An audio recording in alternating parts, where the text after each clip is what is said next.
Hello guys, welcome to my channel Utkarsh educator. मैं उत्कर्ष गोस्वामी आप सभी का मेरे चैनल में स्वागत करता हूं।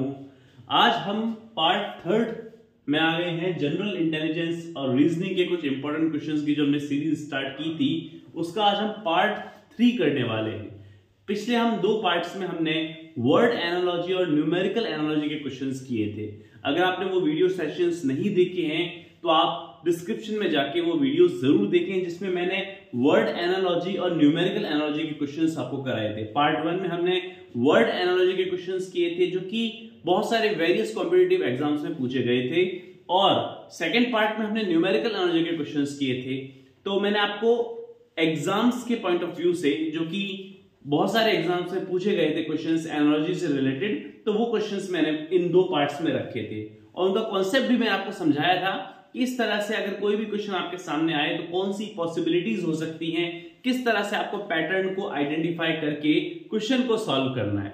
तो अगर आपने वो पार्ट्स नहीं देखे हैं तो वो जरूर देख के आए, और मेरे बेसिक रीजनिंग सेशन के पार्ट्स भी आप जरूर देखें जो मैंने काफी साल पहले अपलोड किए थे। ओके गाइज, तो आज हम इंपॉर्टेंट क्वेश्चन की सीरीज है जिसमें मैं बहुत सारे क्वेश्चंस आपको कराऊंगा। एक प्रैक्टिस सेशन है, ये क्या है, एक प्रैक्टिस सेशन की तरह है। मैंने आपको कहा था कि मैं पार्ट थर्ड में प्रैक्टिस कराऊंगा आपको, तो आज मैं प्रैक्टिस लेके आया हूं आपके लिए। तो हम बहुत सारे क्वेश्चंस करेंगे जिसमें एनालॉजी के भी क्वेश्चंस होंगे, न्यूमेरिकल एनालॉजी के होंगे, एनालिटिक्स से भी रिलेटेड क्वेश्चंस होंगे, साइलोगिज्म्स से भी रिलेटेड क्वेश्चंस होंगे, और कोडिंग डिकोडिंग से रिलेटेड भी क्वेश्चंस में देखने को आपको मिलेंगे, जो कि बहुत सारे कॉम्पिटिटिव एग्जाम्स में, चाहे वो एसएससी हो चाहे वो रेलवे हो, बहुत सारे एग्जाम्स में इसमें पूछे गए क्वेश्चंस हैं। ठीक है, तो उसी पैटर्न के क्वेश्चंस में आपको यहां पर आज कराने वाला हूं। तो सेशन को जरूर देखिएगा, और चैनल पे जो नए हैं वो चैनल को सब्सक्राइब जरूर करके आए, और वीडियो अच्छा लगे तो वीडियो को शेयर जरूर कर लें। तो आइए चलो स्टार्ट करते हैं बिना किसी देरी के क्वेश्चन नंबर 1 से। आज हमारा क्वेश्चन नंबर 1 क्या रहेगा, pick the numbers that is different from the rest. Question है पिक द number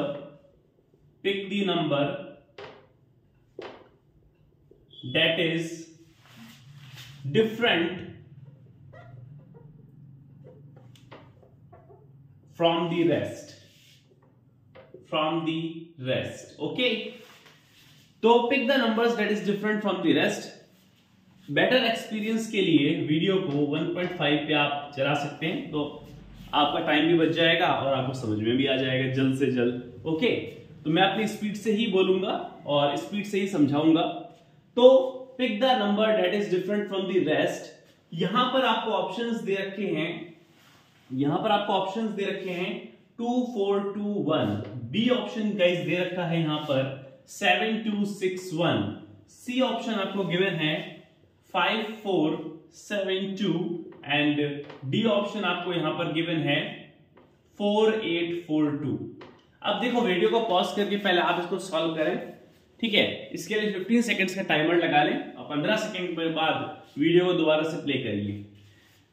होप कि आपने इस क्वेश्चन को किया होगा। काफी अच्छा क्वेश्चन है, काफी मतलब कि बेसिक क्वेश्चंस में ही आता है ये। इनमें से ऑड वन आउट को फाइंड आउट करना है, कौन डिफरेंट है। तो हम देख सकते हैं यहां पर इनका सम देख लो, 2 + 4 6 6 + 2 8 + 1 9। ओके, 5 + 4 9 9 और 7 9 और 7 कितना हो गया 16 16 + 2 18 4 8 12 12 और 2 4 16 to 18। इसका सम 9 है, इसका सम 18 है, इसका भी सम 18 है।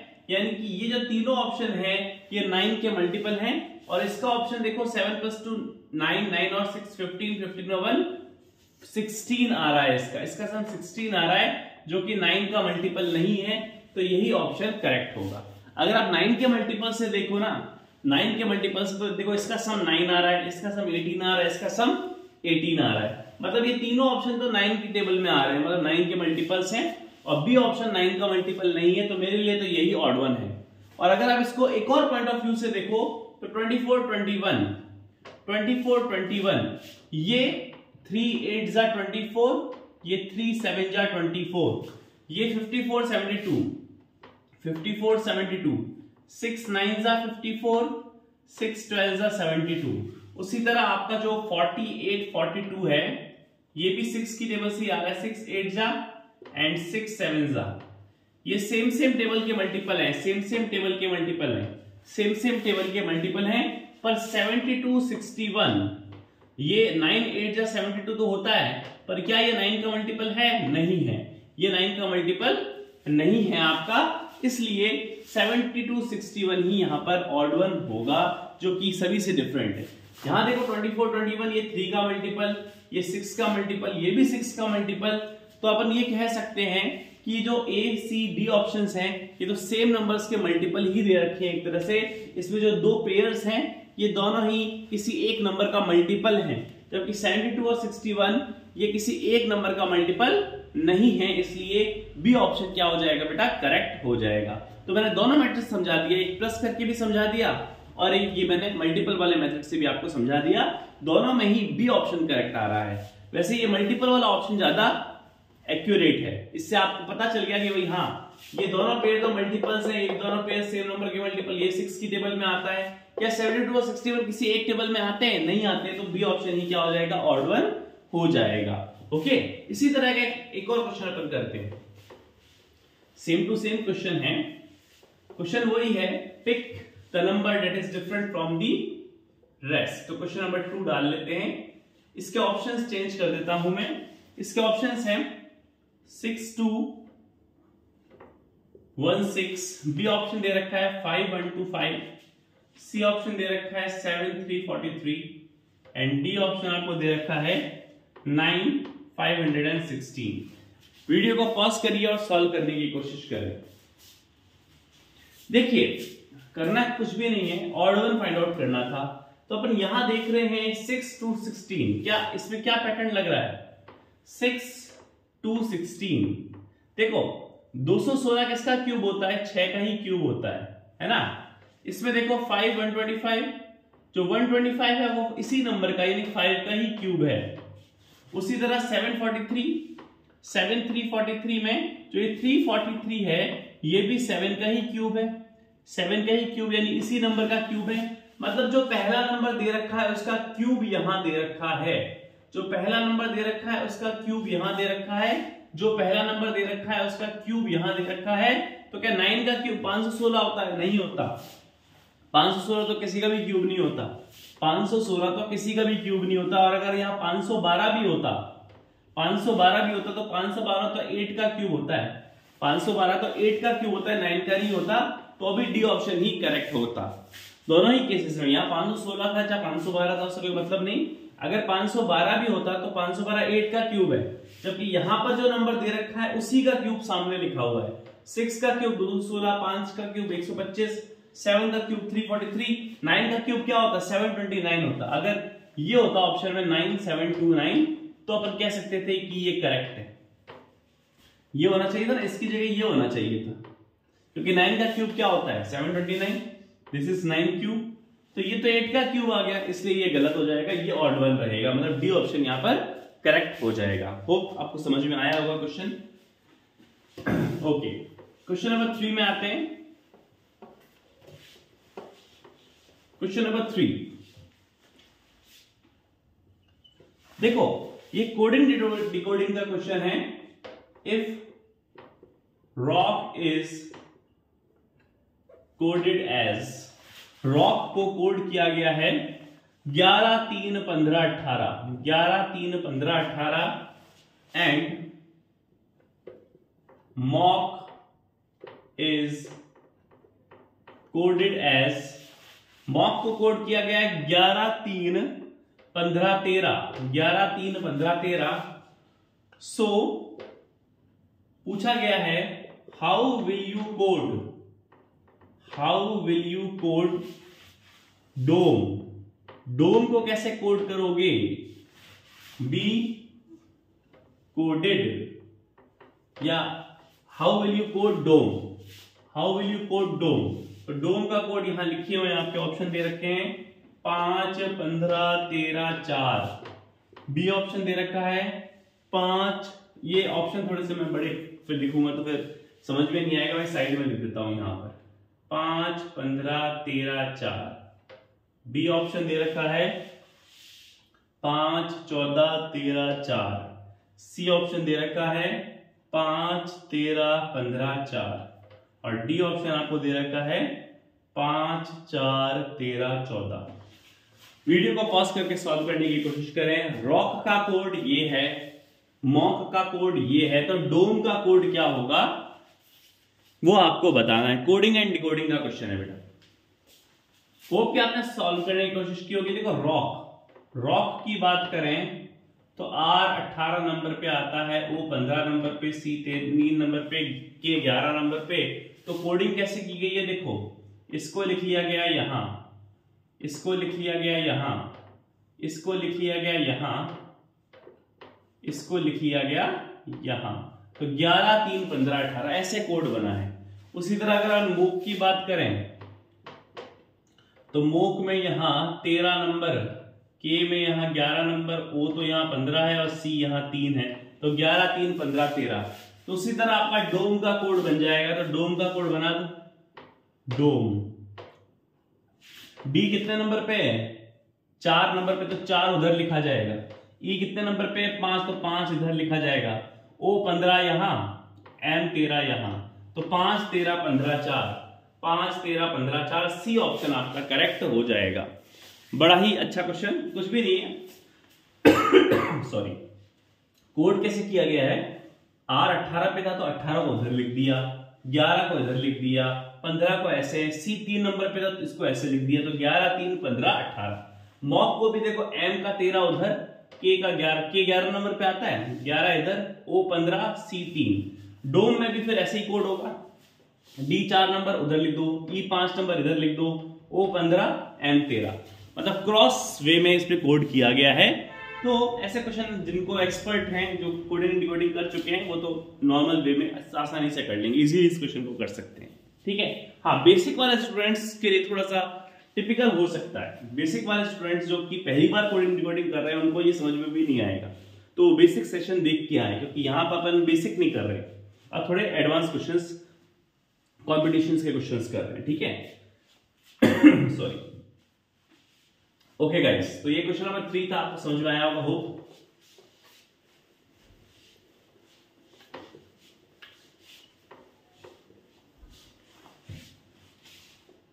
क्वेश्चन नंबर 4 करते हैं। रिलेशन का क्वेश्चन है। 1 minute, 2 minutes.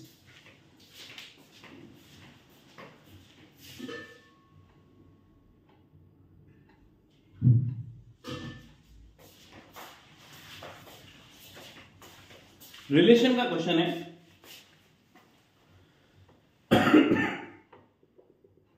Sorry guys, atom का रिलेशन न्यूक्लियस के साथ है। सो सोलर सिस्टम का रिलेशन किसके साथ हो? एटम के साथ न्यूक्लियस दे रखा है, मतलब फर्स्ट वर्ड सेकंड के साथ जैसे कनेक्टेड है, उसी तरह थर्ड फोर्थ के साथ कनेक्टेड होना चाहिए। ये क्वेश्चन है। फर्स्ट वाला सेकंड के साथ जैसे कनेक्टेड है, उसी तरह थर्ड वाला फोर्थ के साथ होना चाहिए। तो ऑप्शंस आपको दे रखे हैं। अर्थ,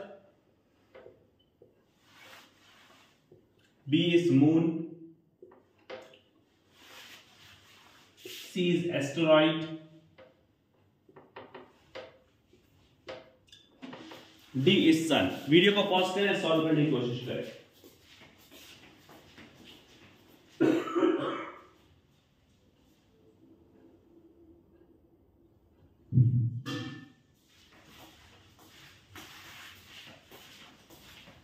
सॉरी गाइस। सो एटम का रिलेशन न्यूक्लियस के साथ था, तो सोलर सिस्टम का रिलेशन किसके साथ होगा ये पूछा गया है। देखो, एटम के अंदर न्यूक्लियस आता है, तो सोलर सिस्टम में क्या आता है? अब आप कहोगे सोलर सिस्टम में तो अर्थ भी आता है, सोलर सिस्टम में मून भी आता है, एस्टेरॉइड्स भी आते हैं, सन भी आता है। तो कौन सा ऑप्शन करेक्ट होगा? देखो, एटम का जो सेंटर होता है, उसे न्यूक्लियस कहते हैं। एटम का सारा मास कहां पर होता है? न्यूक्लियस में होता है। एटम का 99.99% मास न्यूक्लियस के पास है। ये आप साइंस में पढ़ चुके हो। ठीक है। जो आपका एटम होता है उसमें जो न्यूक्लियस होता है, जिसमें इलेक्ट्रॉन्स होते हैं आपके, जिसमें आपके प्रोटॉन्स होते हैं और न्यूट्रॉन्स होते हैं। प्रोटॉन्स में पॉजिटिव चार्ज, न्यूट्रॉन्स में जीरो चार्ज, और इन ऑर्बिट्स में रहते हैं आपके इलेक्ट्रॉन्स। कौन रहते हैं? इलेक्ट्रॉन्स, जो कि नेगेटिवली चार्ज होते हैं। तो न्यूक्लियस जो होता है ये पॉजिटिवली चार्ज मास होता है, ये पॉजिटिवली चार्ज होता है क्योंकि प्रोटॉन्स में प्लस चार्ज होता है, न्यूट्रॉन्स में जीरो चार्ज होता है। सो न्यूक्लियस पॉजिटिवली चार्ज मास होता है और एटम का मोस्ट ऑफ द मास यहां पर सेंटर्ड होता है। ठीक है, ये चीज आपको पता है। रदरफोर्ड का एक्सपेरिमेंट आप सबने पढ़ रखा है और एटॉमिक मॉडल भी आपने सबने पढ़ रखा होगा। तो ये सन की तरह है। ये किसकी तरह है? रदरफोर्ड के मॉडल को सोलर सिस्टम मॉडल भी कहते थे, क्योंकि जिस तरह सन पूरे सोलर सिस्टम का मोस्ट ऑफ द मास लेकर बैठा हुआ है, उसी तरह ये न्यूक्लियस भी एटम का बहुत सारा मास, यानी कि मोस्ट ऑफ द मास लेकर बैठा हुआ है। सारा काम सारा मास न्यूक्लियस में ही सेंटर्ड होता है। तो हमारे सोलर सिस्टम का 99.99% मास सन के पास होता है। तो सोलर सिस्टम का रिलेशन सन के साथ रहेगा। एटम का जैसे न्यूक्लियस के साथ है, वैसे ही सोलर सिस्टम का किसके साथ रहेगा? सन के साथ रहेगा। होप ये क्वेश्चन आपको समझ में आया हो।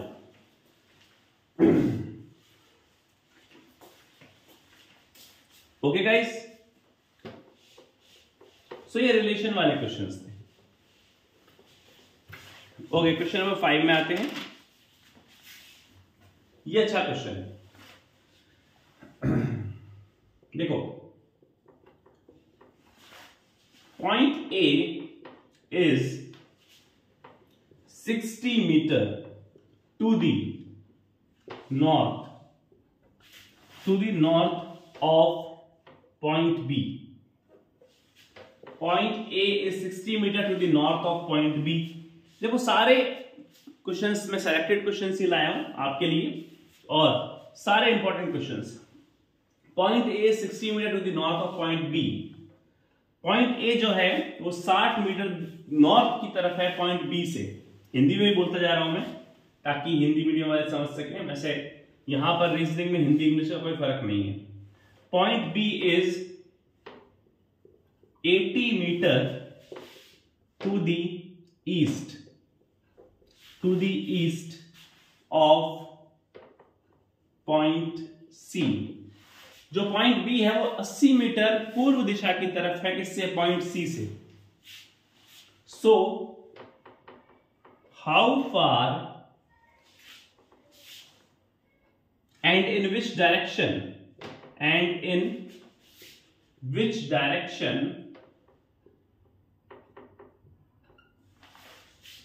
is point A from point C?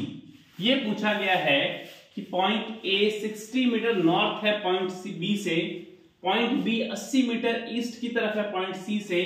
तो पॉइंट A पॉइंट C से कितनी डिस्टेंस पे है और कितनी कुछ डायरेक्शन पे है, ये पूछा गया है। तो ऑप्शंस आपको दे रखे हैं यहां पर।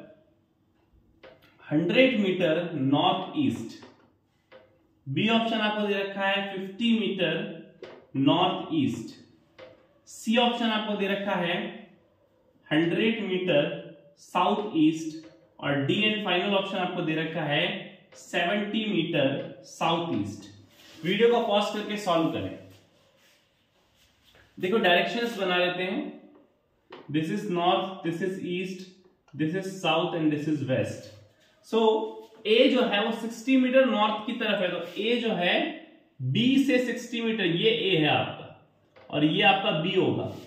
A जो है B से ईस्ट नॉर्थ की तरफ है, मतलब A नॉर्थ की तरफ जा रहा है, B पीछे रहेगा, B यहां रहेगा साउथ की तरफ। B साउथ में होगा तो A नॉर्थ में होगा, ध्यान रखना। ठीक है, ये पूछा है ना A से, A जो है वो B से नॉर्थ की तरफ है, मतलब B यहां पर होगा तो A नॉर्थ की तरफ जाएगा।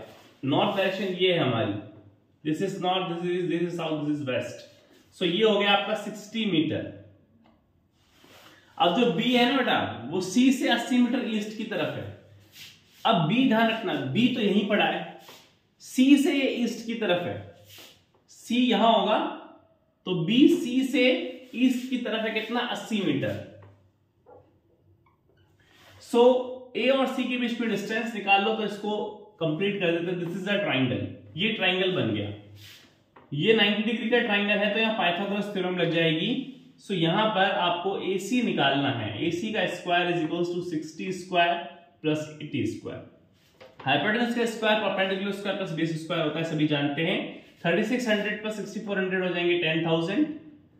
AC square is 10,000, then AC is 100 metre. अब डायरेक्शन देख लेते हैं, तो ये डायरेक्शन है, देखो इस डायरेक्शन को उठा के यहां रख दो, दिस इज द 100 मीटर। तो कौन सी डायरेक्शन आ रही है? नॉर्थ ईस्ट आ रही है। तो 100 मीटर नॉर्थ ईस्ट, यानी ये ऑप्शन आपका यहाँ पर क्या हो जाएगा? करेक्ट हो जाएगा। होप क्वेश्चन समझ में आया। बस कुछ भी नहीं, डायरेक्शन को फॉलो करना था। ये 60 मीटर नॉर्थ की तरफ A, B C से ईस्ट की तरफ था 80 मीटर, और A और C का पूछा था। देखो A C से कितना दूर है, तो A C से डिस्टेंस, तो C को रेफरेंस मानना है। A C से कितनी डिस्टेंस पे है, how far and in which direction is point A from point C। C से पूछा है ना बेटा, इसलिए C को यहां रखो, और C से A, तो C को आपको ओरिजिन में रखना होगा। कई बार गलती मत करना कि A ओरिजिन में मत रखना। अगर आप A ओरिजिन में रखोगे तो फिर डायरेक्शन साउथ वेस्ट आएगी, तो हमेशा ध्यान रखना बेटा। और साउथ वेस्ट ऑप्शन में भी नहीं था, साउथ ईस्ट था एक्चुअली, तो ये ऑप्शन रहेगा। यहां पर C को ओरिजिन में रखोगे और A यहां रहेगा, तो आपको पता चल गया डायरेक्शन कौन सी है, नॉर्थ ईस्ट है। ठीक है, 100 मीटर नॉर्थ ईस्ट, यानी ए ऑप्शन करेक्ट हो जाएगा यहां पर। Okay, next question,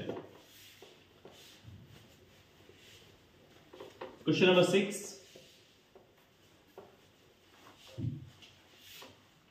question number 6, अच्छा क्वेश्चन नंबर 6 में क्वेश्चन मार्क की जगह क्या आएगा वो बताना है। क्वेश्चन मार्क की जगह क्या आएगा वो आपको यहां पर बताना है गाइस।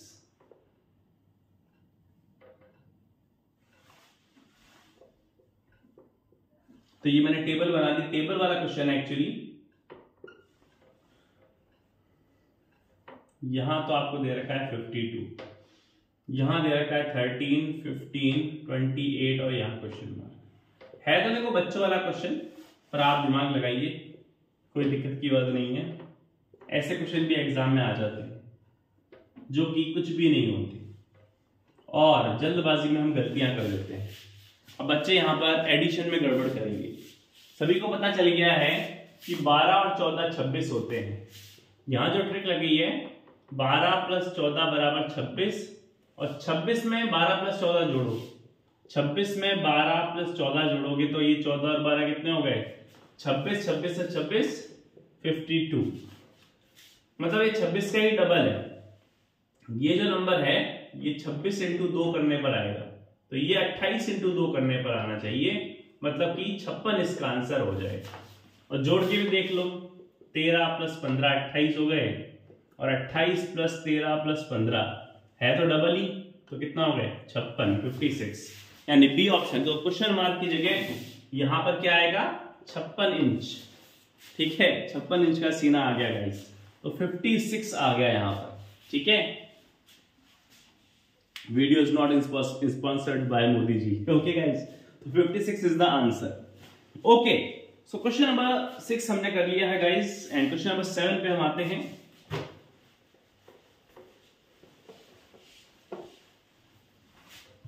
क्वेश्चन नंबर 7 हमारा ऑड वन आउट वाला क्वेश्चन है। Pick odd one out, pick odd one, pick odd word out,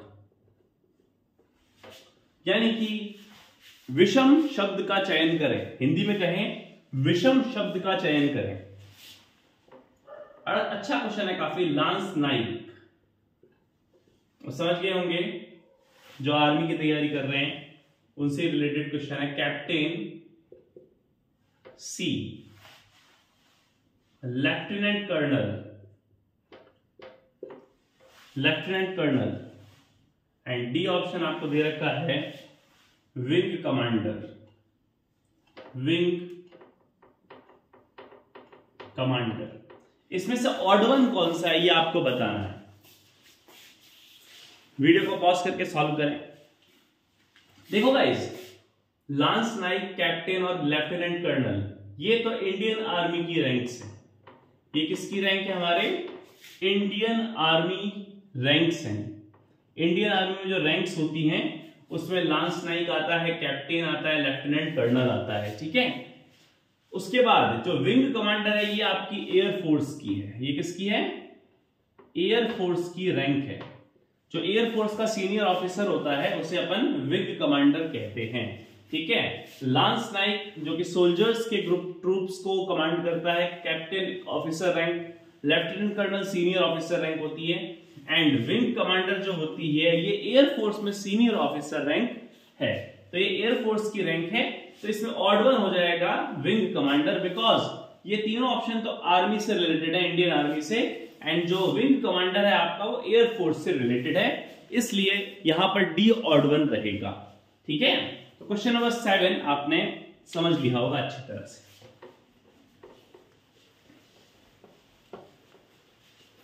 okay, question number 8 में आते हैं। क्वेश्चन नंबर 8, ये सारे क्वेश्चन गाइस बहुत ज्यादा इंपॉर्टेंट क्वेश्चंस हैं। वीडियो ब्लर तो नहीं हो रहा? ओके, क्लियर है वीडियो, ठीक है। क्वेश्चन नंबर 8 में आते हैं हम। क्वेश्चन नंबर 8 देखो, 68, 100, क्वेश्चन मार्क की जगह कौन सा नंबर आएगा वो आपको बताना है। तो फिर से वो न्यूमेरिकल एनालॉजी का क्वेश्चन आ गया गाइस, जो कि मैंने पिछले वीडियो में आपको करा चुका हूं। न्यूमेरिक एनालॉजी, देखिए न्यूमेरिक एनालॉजी में मैंने बहुत सारे वीडियोस बनाए हैं और सब में मैंने अच्छे क्वेश्चंस कराए हैं और एकदम बेसिक से समझाया है।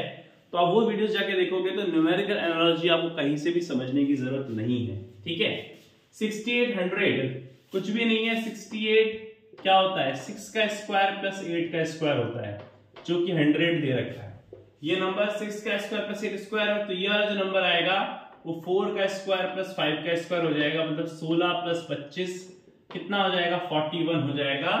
B option correct. ऐसे क्वेश्चंस मैंने पिछले वीडियोस में कराए थे आपको, जिसमें जो नेक्स्ट नंबर होता है वो पिछले नंबर के जो डिजिट्स होते हैं उनका स्क्वायर ही होता है। कई बार क्यूब्स भी दे रखा था, जिसमें 2 का क्यूब प्लस 3 का क्यूब बल्कि एक ऑप्शन आ रहा था, ठीक है। तो क्यूब्स के भी क्वेश्चन आ सकते हैं, स्क्वायर्स के भी आ सकते हैं। तो ये आपको पॉसिबिलिटीज चेक करनी है कि भाई क्या पैटर्न, कौन सा इसमें रिलेशन यूज किया गया है। डिफरेंस का तो लग नहीं रहा गाइस, लग रहा यही है कि भाई 6 स्क्वायर प्लस 8 स्क्वायर, और यहां मैच भी कर रहा है, ऑप्शंस भी अपने मैच कर लिए, 41 इज द करेक्ट, ठीक है। और हमेशा ऑप्शंस जो दिए जाते हैं वो किसी एक मेथड के बेस पर ही दिए जाते हैं, तो आपको कंफ्यूज होने की जरूरत नहीं कि भाई एक मेथड लगाया तो उससे ये आंसर आया, दूसरा मेथड लगाया तो कोई और होगा, नहीं। एग्जामिनर आपको एक मेथड से ही आपको ऑप्शंस देगा। जो आप पैटर्न यूज कर रहे हो ना, उसी पैटर्न, जो सही पैटर्न है उसी पैटर्न पर आपको ऑप्शंस दिए जाएंगे गाइस, ठीक है। तो घबराने वाली बात नहीं है, एक से ज्यादा करेक्ट कभी देखने को नहीं मिलेंगे, और देखने को मिलते भी है तो वो बोनस हो जाता है क्वेश्चन, उसमें आपको घबराने की बात नहीं है। ओके, क्वेश्चन नंबर 9 में आते हैं। ये स्टेटमेंट्स वाला क्वेश्चन है गाइस, स्टेटमेंट्स वाला क्वेश्चन है। तो इसमें स्टेटमेंट्स देखने को मिलेंगे, इसमें कंक्लूजन्स देखने को मिलेंगे, और आपको बताना है कि इसमें कौन सा कंक्लूजन फॉलो कर रहा है, कौन सा नहीं कर रहा। तो स्टेटमेंट में लिख देता हूं, तो कि स्टेटमेंट बेस्ड क्वेश्चंस है। साइलॉगिज्म जिसे कहा जाता है, all markers are pen, all markers are, all markers are pens. Second statement दे रखा है guys, only a few, only a few pens, only a few pens are pencils, only a few pens are pencils. और third आपको दे रखा है, some pencils,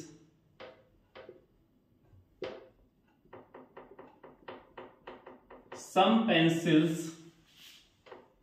are not dusters, some pencils dusters नहीं है। अब कंक्लूजन्स दे रखे हैं, निष्कर्ष जिसे हिंदी में कहते हैं। तो पहला कंक्लूजन दे रखा है, some pens are not dusters. And second option आपको दे रखा है नो मार्कर्स, सम कुछ पेन्स डस्टर्स नहीं है, no markers are pencils, no markers are pencils, कोई भी मार्कर पेंसिल नहीं है।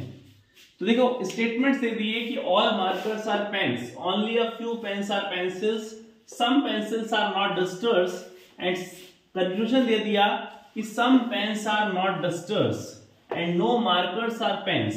अब ऑप्शंस क्या दे रखे होंगे आपको? पहला ऑप्शन दे रखा है one follows, if only one follows, if only one follows. B option if only two follows.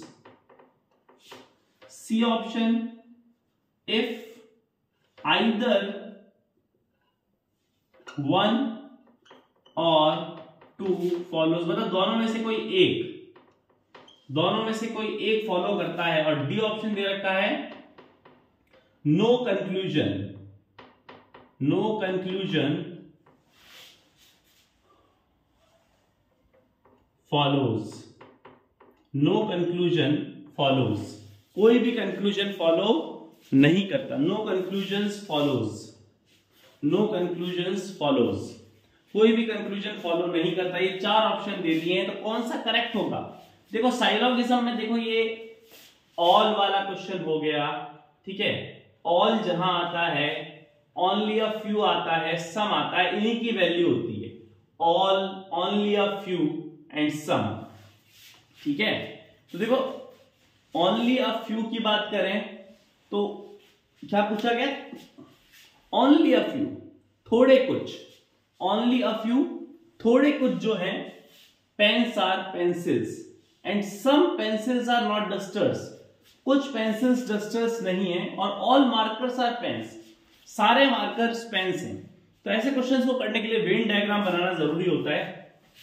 तो देखो ऑल मार्कर्स आर पेन्स, जितने भी मार्कर हैं उनको तो पेन में डाल दो, ये मार्कर है, ये पेन में डाल दो। Only a few pens are pencils, ये हमारी पेंसिल हो गई, ओनली अ फ्यू का है ना, इसलिए क्रॉस करना जरूरी है। Only a few pens are pencils, but कुछ नहीं भी हो सकते हैं, बट कुछ नहीं भी हो सकते हैं, तो यहां पर क्रॉस का रिलेशन भी बन रहा है। Some pencils are not dusters, कुछ पेंसिल्स जो हैं वो डस्टर नहीं है, ये डस्टर है आपके, कुछ पेंसिल्स जो है वो डस्टर नहीं है। अब कंक्लूजन देखते हैं, सम पेन्स आर नॉट डस्टर्स। तो देखो भाई पेन्स का और डस्टर्स का कोई रिलेशन है क्या? पेन्स का और डस्टर का यहां कोई रिलेशन है क्या? नहीं है, तो पहला कंक्लूजन तो फॉलो नहीं कर रहा। नो मार्कर्स आर पेंसिल्स, तो मार्कर्स और पेंसिल्स का भी कोई रिलेशन यहां मैटर नहीं कर रहा, तो दोनों ही कंक्लूजन यहां पर नहीं है, तो डी ऑप्शन करेक्ट हो जाएगा। वेन डायग्राम देखने पे पता चलता है कि पेन्स का और पेंसिल्स का, देखो पेन्स का और डस्टर का कोई रिलेशन यहां एग्जैक्ट नहीं बताया गया है, मार्कर्स का और पेंसिल्स का भी एग्जैक्ट नहीं बताया गया है, इसलिए दोनों ही कंक्लूजन फॉलो नहीं कर रहे हैं, तो डी ऑप्शन यानी नो कंक्लूजन फॉलो, ये हो जाएगा आपका करेक्ट ऑप्शन। देखो साइलोगिज्म है बहुत इजी, पर इसको समझना पड़ता है। अब जो स्टूडेंट्स बेसिक पढ़ के आए हैं वो ये क्वेश्चन समझ गए होंगे, पर जो बेसिक नहीं सीख के आए उनको थोड़ा दिक्कत होगी। तो साइलोगिज्म अच्छा तरह बेसिक से पढ़िएगा। इस पहले साइलोगिज्म्स को बेसिक से आप पढ़ोगे कि भाई इसमें कौन सा पॉजिटिव स्टेटमेंट होता है, कौन सा नेगेटिव स्टेटमेंट होता है, ठीक है, तो ये आपको पता है, कौन डेफिनेट होता है कौन इनडेफिनेट होता है, ये आपको पता होना चाहिए। क्वेश्चन नंबर 10 आज लास्ट अपन लेंगे, ये लास्ट क्वेश्चन लेंगे। How many triangles are in given figure, कितने ट्राइंगल हैं, कितने त्रिभुज बनेंगे इस फिगर में, वो आपको बताना है। फिगर आपको दे रखा है इस तरह से,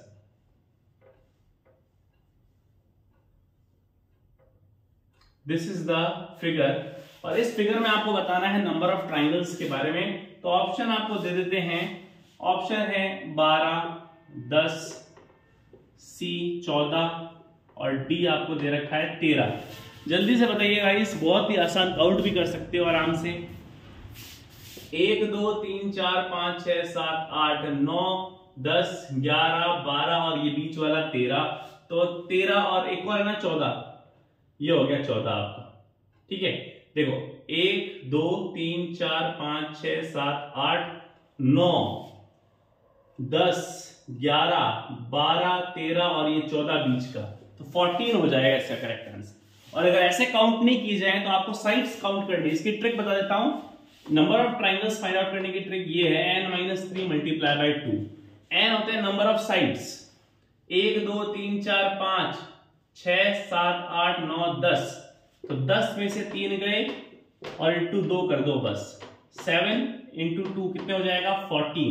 काउंट करने की जरूरत नहीं, ट्रिक यूज करो, ये आपकी ट्रिक हो गई, शॉर्ट ट्रिक हो गई। किसी भी नंबर ऑफ ट्राइंगल्स को फाइंड आउट करना है किसी भी शेप में, तो साइड्स को काउंट कर लो, पॉलीगन की साइड्स को काउंट कर लो और उसको 3 में से माइनस करके इंटू 2 कर दो, तो आपको नंबर ऑफ ट्राइंगल्स पता चल जाएंगे। तो यहाँ 14 ऑप्शन आपका करेक्ट आ रहा है। ओके गाइस, सो आज अपन इतना ही रखेंगे वीडियो। और क्वेश्चन नंबर 10, जो 10 क्वेश्चन अपन ने करे, ये बहुत ही इंपॉर्टेंट क्वेश्चन थे, होप आपको समझ में आया होगा। हर क्वेश्चन को आप प्रैक्टिस करिए गाइस, और इस तरह के बहुत सारे क्वेश्चंस मैं लेके आ रहा हूं जो कि सभी कॉम्पिटिटिव एग्जाम्स के पॉइंट ऑफ व्यू से बहुत इंपॉर्टेंट है, और प्रैक्टिस सेशन भी मैं लेके आऊंगा।